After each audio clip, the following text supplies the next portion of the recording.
طيب حتة التريننجز بقى او ان انت بتدي كورسز والحاجات دي، انت بقالك 5 سنين في CBC اه بتدي كورسز، وده مكان من اهم اماكن بتدي كورسز في الحتة دي في مصر ده يعني. حقيقي.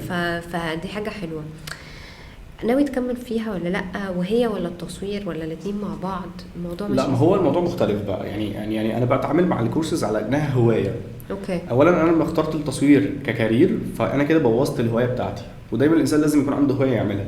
صح. فلو انا بشتغل الحاجه اللي كانت الهوايه بتاعتي ما بقاش عندي هوايه خلاص، فهتبقى عندي مشكله ان انا لو حبيت انفذ مش هلاقي مكان اتنفس منه. صح.